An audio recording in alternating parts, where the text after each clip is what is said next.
Welcome to the Ricardo del California show with my very special guest, Rome Rapier. Rome, welcome. Thanks. I'm glad to be here. Sir, we are here to talk today about the nomadic life. We had met just like last week on the beach in Oceanside. You and your family were visiting here from Portland, Oregon. We started talking, had developed a dialogue, and you told me the story about how you had lived in the desert for 2 months, and the story was so fascinating. I'm like, we need to talk about this. This needs to be on the show. People need to hear about this because I don't know how many people have literally lived off the grid for 2 months. So, Rome, you are a man of many trades. As we were talking earlier, you are an attorney. You were previously were in the bands. I think you said one of your bandmates went on to be in a very famous band, and they're called, what was the name of that band again? My Chemical Romance and the Airborne Toxic Event. Those are the two bigger ones that they did.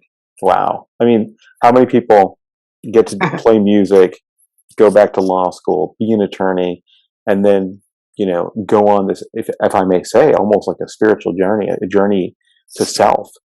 As a result of that, you, sir, took it a step further and really did something incredible. And you had a book that you recently wrote called The Theory and Practice of Scissor Running in the Dark. That is incredible. That book basically was born out of this experience, I believe, correct, of being in the desert. Yeah, I would say it's given me such perspective on life that when things got really tough in my life, I could harken back to those times in the desert and get answers from that time. Yeah. For people who are watching this video and thinking like, wow, they saw the card on the video and they're like, the nomadic life, like, I'm interested. What drew you into the desert? Like, was there some circumstances that you could generally give us that said, okay, I need to explore myself and go off? Yeah, absolutely. It was many, many different things sort of coming to a head. One was I was not happy in any of the firms, or even when I hung my own shingle in Boston, well, south of Boston. As an attorney, I did not like the work that I was doing.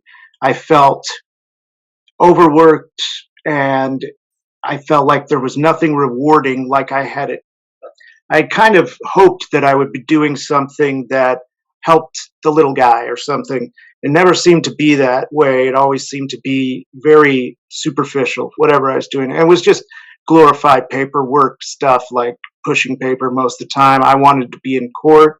There's all kinds of things like that that really disenchanted me. And I was upset, and I had become more and more upset over this.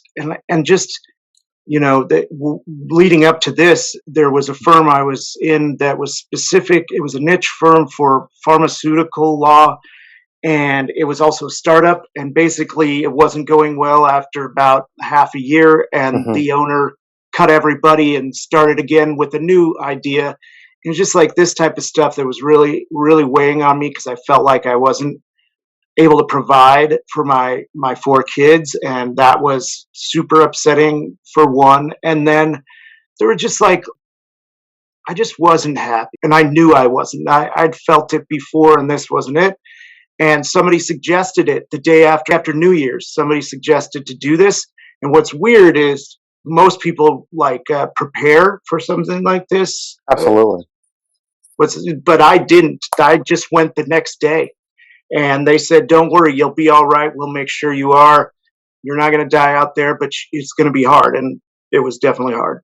But the hard work of being out there really put me in a place where I could really meditate and feel, the earth around me and the natural world and my place in it, my importance, and so many other things. Like you said, spiritually, it was a journey, emotionally, intellectually, and physically, right? So, and a challenge physically. For our viewers, they would like to know, and I would like to know, which desert were you in? The desert that I was in was called the Tonto, or that's what we call it. I grew up in Tucson, Arizona, Mm-hmm. mostly, Mm-hmm. and there's a high desert. If you if you know Arizona, it's got like basically a really deserty, scary, hot half, kind of with all the saguaro cactuses, and then there's a high Yep. desert, and then there's the pine trees, right, which are Correct. towards the Grand Canyon. So the Tonto is between it's the high desert between Phoenix and Sedona, Okay. and it's actually I went during the dead of winter. And it's actually freezing cold at night, like below 30 every night. Okay. So you're in the high desert. You are there in the dead of winter. You're there what month? What months? Yeah, I left. I'm pretty sure. Yeah, it was 2 days after New Year's Day that I left. So you were there from January through about the end of February before you kind of came back to civilization. When you went out there, you had mentioned you had a dear friend that would come and see you weekly to check in on you, Hmm. and would give you food and water. Correct? I had to be in charge of my own water. That was part of the journey. Okay. They gave me outdated maps, but no, like, obviously no GPS or anything. And the idea was to hike to the next water place and to hike and find fresh water sources, because I wasn't supposed to stay in the same place, though I did for about 2 weeks at a time sometimes if I really liked it. Sure. And so what he brought me was basically like a bag of lentils and rice and a few other things that I could survive off of, because there's still not a lot that I could eat. Frogs, when we found them, and I didn't know how to kill animals. I'd never gone hunting in the Most real people sense. don't, right? So you were living off lentils, and what was the other ingredient? Lentils and rice, which is Rice. those are they. It's a complete protein, I guess. So that's why that's what was brought to me. Sure. And I did have a very warm sleeping bag that I was allowed to keep with me, and a knife, Sure. and that's it. Oh, a journal that I could write in. Have to have a journal. So how would they contact you and kind of locate you? There were guides who knew my route more or less, but yes, it was difficult for them. It would take them hours to get out to me to find me. But that Okay, was so you fun. didn't have a GPS tracker or anything, a phone. So this is the danger of doing something like this, right? Because here you are going out into the desert in the Tonto, as you said, Mhm. between Phoenix and the high desert, and you are there in the dead of winter from January to almost March, Yeah, and off lentils and rice, and here you are out there. You were finding a water source. I mean, you yeah, could have literally, they could have missed you, and you could have yeah. been gone. Yeah, Uh, I think they would have done it before so many times with other people. From what I understand, did you my do this buddy through a company? through no, just in this case, there are many companies out there, but this was just my buddy who had done it with other companies, Okay, kind so of suggesting it to me. yeah, so he was kind of orchestrating it with you Yeah, as you yeah. went out there. If you and I and our audience were in the high desert, painful landscape for us. Are we seeing a lot of snow? Are we seeing like mountains in the distance? Describe that for So us. it's very mountainous. You know, to get to a water source, I might have to go over 800-foot kind of like steep. I want to call them hills because comparatively they are, but they're more like mountains. And then there's a lot of buttes. I don't know if you know what buttes are. It's They're like a kind of like plateau, right? it's like a small plateau where there's this Hmm. huge cliff and a tiny area on top, and then so it's like a mountain that's been whittled down to a small plateau. The best way I can describe it is like the when you think of Arizona or the Southwest in like old movies and cartoons, they always show those big monolithic kind of. Yeah, there's almost like Yeah. So sand that's what chips, there's as a we call it yeah, like that, right? lots of that, lots of juniper, lots of pine, but Okay, so not in the actual specific desert of like sand and dunes, but the right, high desert where we're almost getting into the pine regions, right? almost, yeah. Right, kind of gets into more of the, I don't know if they had evergreens, but in that type of environment. So you're Right. up there, you had reached a point like, I need to leave the outside world to go find myself and to find, it sounds like, a lot, really a big focus of this is the sense of purpose. I need to kind of redefine my purpose by going out there and because you were not happy with the modality of what you were practicing. You wanted to do more than push Yeah. paper, and you wanted to be in court, and you wanted to maybe represent people and have more of a hands-on experience. When you were out there, you mentioned frogs. Okay, so did you kind of hunt some frogs out in the desert and barbecue them, or how did that Yeah. go? I didn't know what to do. I was taught one week when my buddy came out. He'd done this. He taught me a few things. I learned. It took me all day, but I learned how to like make fire without any matches or anything. It's not easy, but it's doable.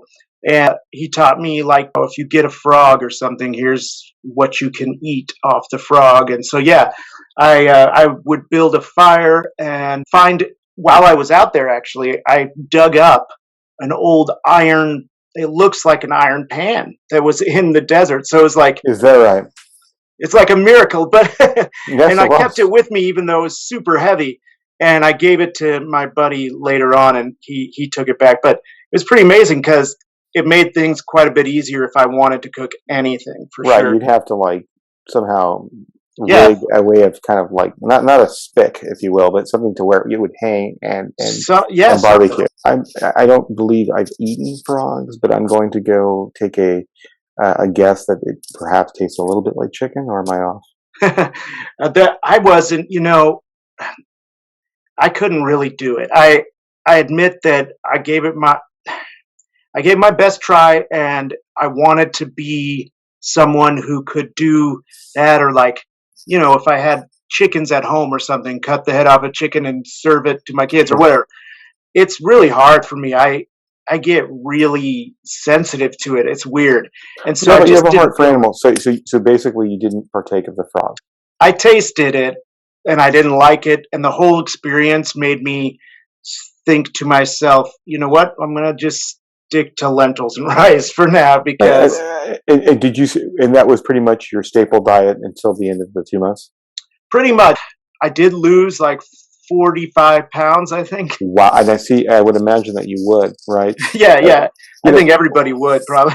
sure. One of the things I'm kind of curious about. So, if somebody decides they're going to go off the grid and they're going to go find themselves, or they want to start a new life, or they just want to enjoy a challenge, right? Yeah, You know, or they have this big.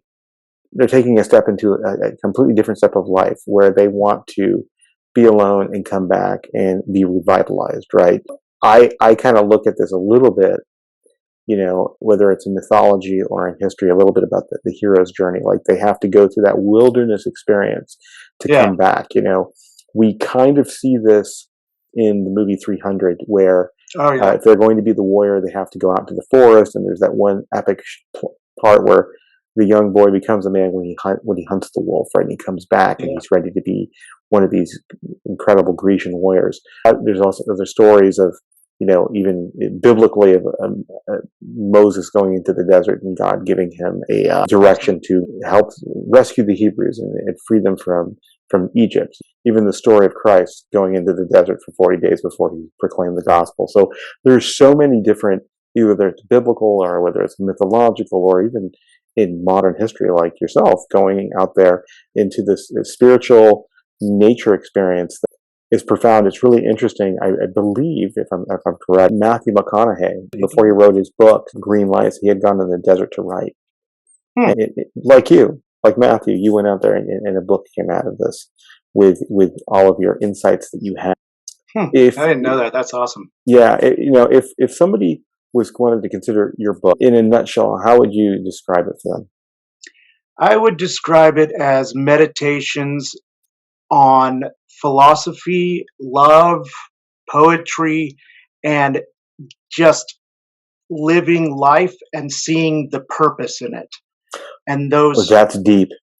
and so those things were so affected, those thoughts were so affected by that journey in the desert and other things, but it's the journey in the desert helped me understand purpose a little better. And so I hearken to it. I also talk about, there's parts in it about what fatherhood, right? So Yes, it kind of covers just about everything, but it's in the form of like as if I was giving journal entries or something. sure. So that's why I call it meditations, because I don't know how to explain it, and because I was trained in philosophy, and it's like my pastime hobby. I love philosophy and reading it. Oh, So excellent. yeah, yeah, that's kind. And there's a second one coming out in October. Different name. It's called Punk Here in the Love Light. So same author. That's me. But yeah, it's like a second part to that journal journey. Okay, and for our readers, they will be able to find it, I'm sure, on Amazon or a different outlet, hopefully on Audible as well. Sure. Yeah. Now, when you went into this experience, right, because you have to be at a certain level of have a certain level of healthcare and endurance Yeah.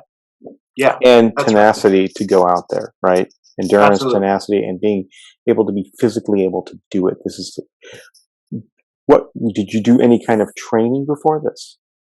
I mean, I I've always I was a swimmer Hmm. from day like 5 years old, competitive swimmer all the way through the first year of college.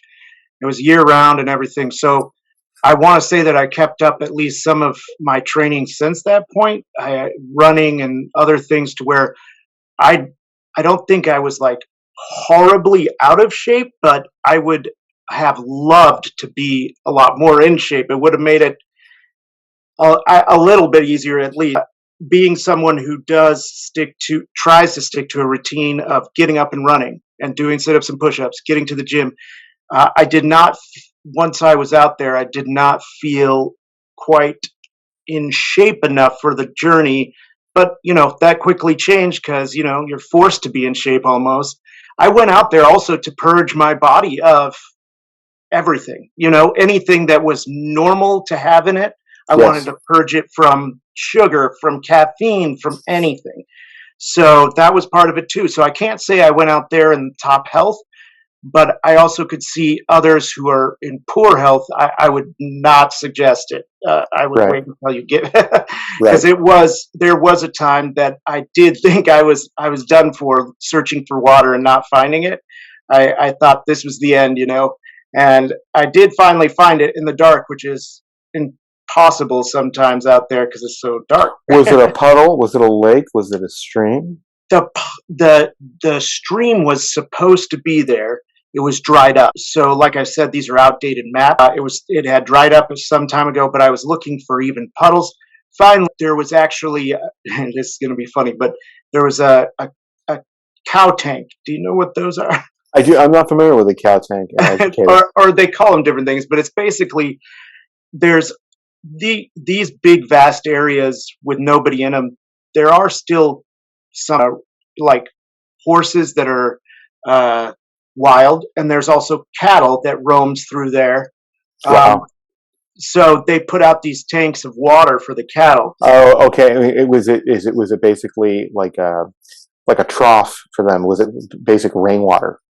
I believe that's how they do it. Yeah, and if there's no rain, then they come and fill it up like once a month or something. I don't know. Unbelievable. So It was disgusting. I could imagine that would be. But at the same time, I didn't care. I was just grateful to have water, and How that long? types of How long stuff. were you? How long were you without water? So I had been almost 24 hours without water, but in the blazing hot sun, hiking up and down huge, huge, steep ravines and stuff. Sure. So I think we can go a few days maybe without water and not I die. think a human being. Again, I think it's between 5 and 7 days. You're done. We have to have water. You went out there, no electrolytes. You went out there, and there was no. You didn't have Gatorade. You didn't have Yeah, Pedialyte. You had none of that, and you could have gotten quite ill from the water. And it really, this is a testament towards the human soul and being in the quest for survival and to overcome. yeah, Um, that's probably what one of the things that I didn't expect learning was this is really simple, but it's something that I needed to learn. One of the things sure. is I can do hard things. Like Yeah. I somehow lost that throughout my life. Like, no, I've got a potential that is somewhat, in many ways, I believe to be limitless. I can push myself. I can do that, and I can do hard things and painful things. It's a simple simple thing to learn, but I needed to learn it. One of the many things. Right. I mean, we are finite beings. However, Right. there's sometimes the human spirit, by the grace of God, at least in my opinion, is sometimes we can do an extraordinary, miraculous thing, and it's amazing how adrenaline can kick in because it's total survival mode. Yeah. It's live or die in a situation. That's right. So you went out there, a knife of some sort. Hmm. I don't know if it was a buck knife or a pocket Yeah. knife. It's like a buck knife. Okay, you went out there with a sleeping bag. Was there a backpack?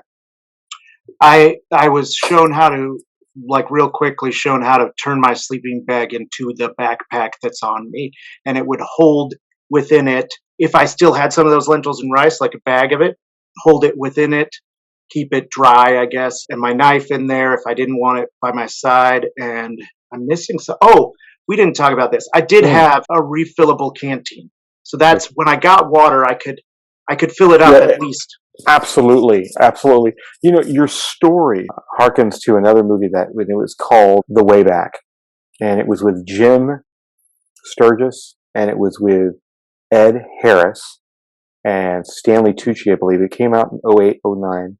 You remember And yeah, seeing. right. And they were stuck in a Russian gulag in Siberia.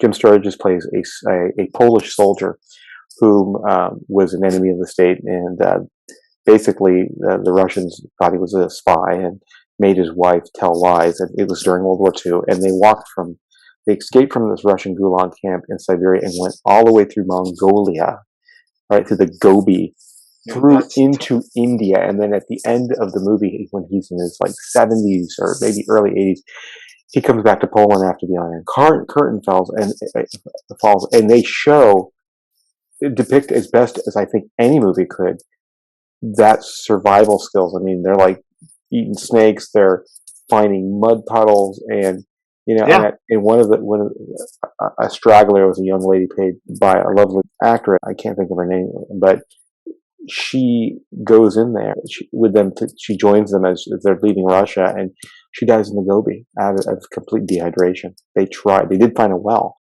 It's very similar sounding, although they weren't Although given they didn't petrol. have someone come out each week to No, they check did on not. They her. did not. But the spirit of the movie was definitely in this journey. Now, doing what you did, and then you finally they make arrangements that we're going to pick you up at this time. And again, I don't know that I could do this.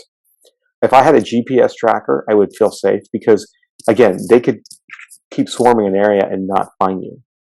So Yeah, that's true. I mean, I think they would send out like a helicopter if it did too there long. would be a rescue helicopter. I mean, Yeah, unless I was stuck in a gulag and I had to escape, then I think if it yeah. was a survival thing. But I But was, but I was, Rich. I was stuck in a place in you my were life, totally stuck, like mentally, and like mentally, spiritually, however you in want to your say it. I was career, stuck. right? You were stuck, and you went through this experience. What were you wearing? I had to sort of wear the same thing. I imagine you didn't have too many wardrobe changes. Yeah, there was opportunity for me to wash all my clothes in the rivers that I came to. So it was still disgusting. I couldn't smell myself by the end, but I'm sure everybody else could. Oh, I'm sure that they could. I mean, what were you wearing? I mean, did you have Well, a I know the Patagonia sleeping jacket? bag was from REI, Oh, there you go. All right, we're but plugging them. the They're not even a part of the show. I do like that place. It's cool. It's lots of fun to go to, and then dream of having the amount of money it would take to buy the whole thing. No, Yeah. it was honestly, I did what I was told by my buddy and the people that he had learned from or whatever. So I had a lot of layers, which helped. I had Yes. like a long underwear, and under that, just regular underwear, and then a t-shirt like I'm wearing now, like this, and then a long sleeve t-shirt, and a sweater, and then a heavy coat, Okay. and kind of like a Patagonia type. Right. With like a hood. Yeah, yeah, Right. exactly. Okay. So, couple things here. I'm curious about. So we're in this high desert. There's the pines out there. You're out there with your backpack that you've learned how to pack, your knife, your Yeah. Patagonia jacket, your long, your short sleeve, your pants. I'm assuming you're wearing some sort of hiking boots, correct? Yeah, and that was the other thing is I was given a couple ideas of what type of boots to have to make sure they're waterproof because I had to trudge through big rivers sometimes, Yeah. go all the way Was through. there a particular brand that you used, or if you recall? I think it was the high tech, High Tech, very good boots. good old high tech. Yeah. And then you went out there. How many miles do you suppose you tracked in that period of 60 days? Whoa.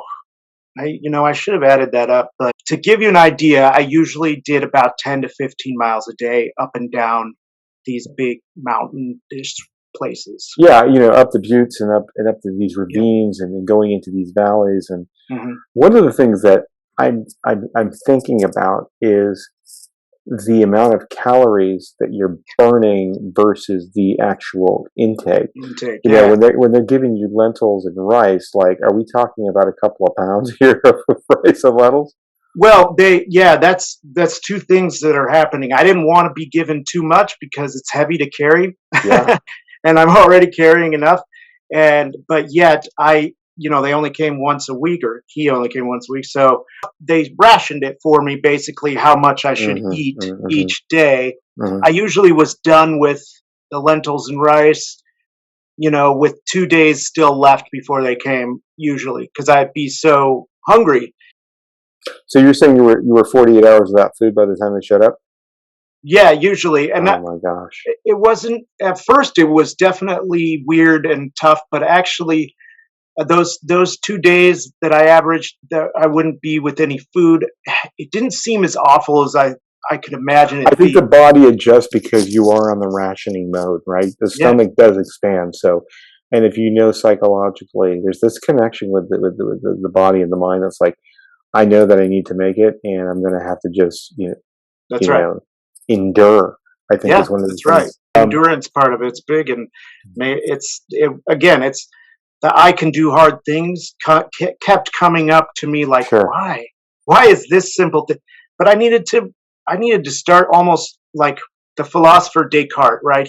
He Mhm. thought the only way that he could give a good philosophy or ontology of the of the universe, how it is or whatever, was to start from all the way from scratch, as though he'd never learned anything, sort of.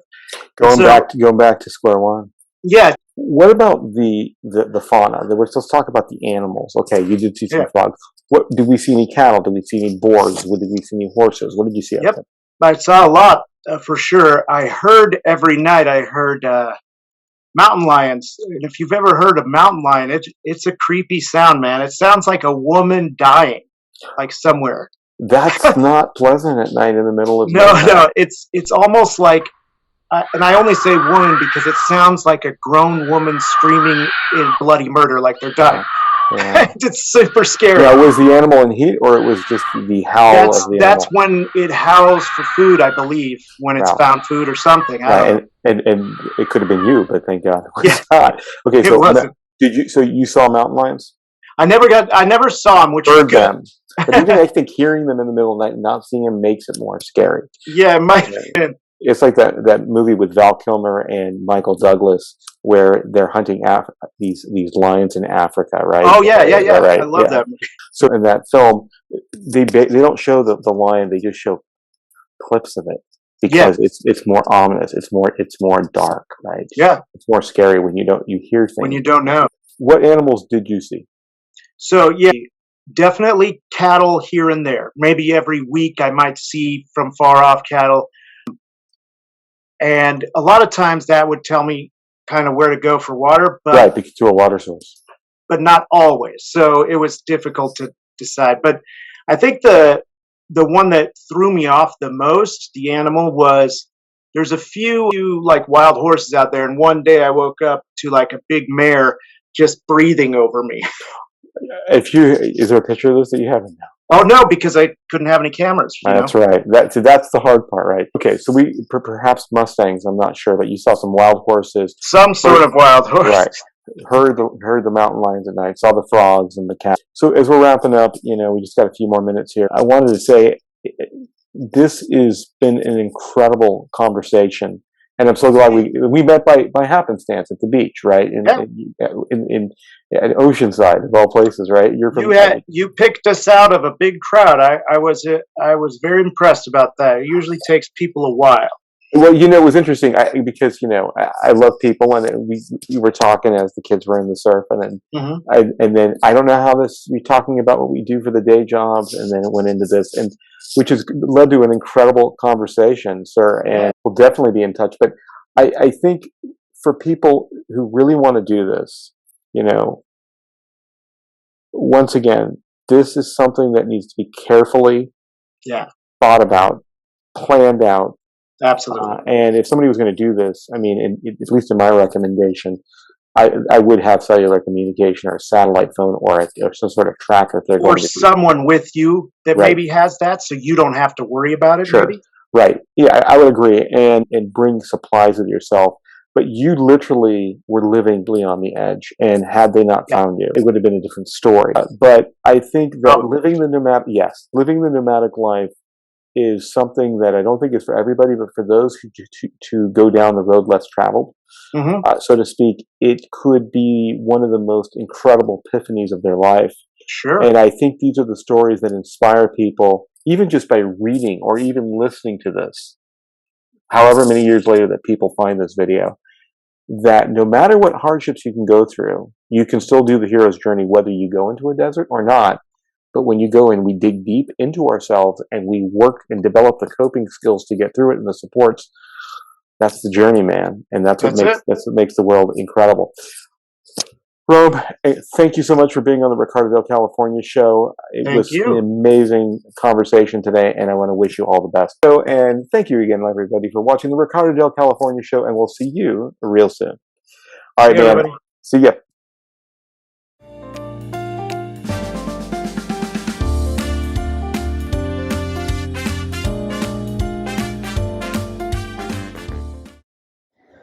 Well, hello again. This is Ricardo Del California.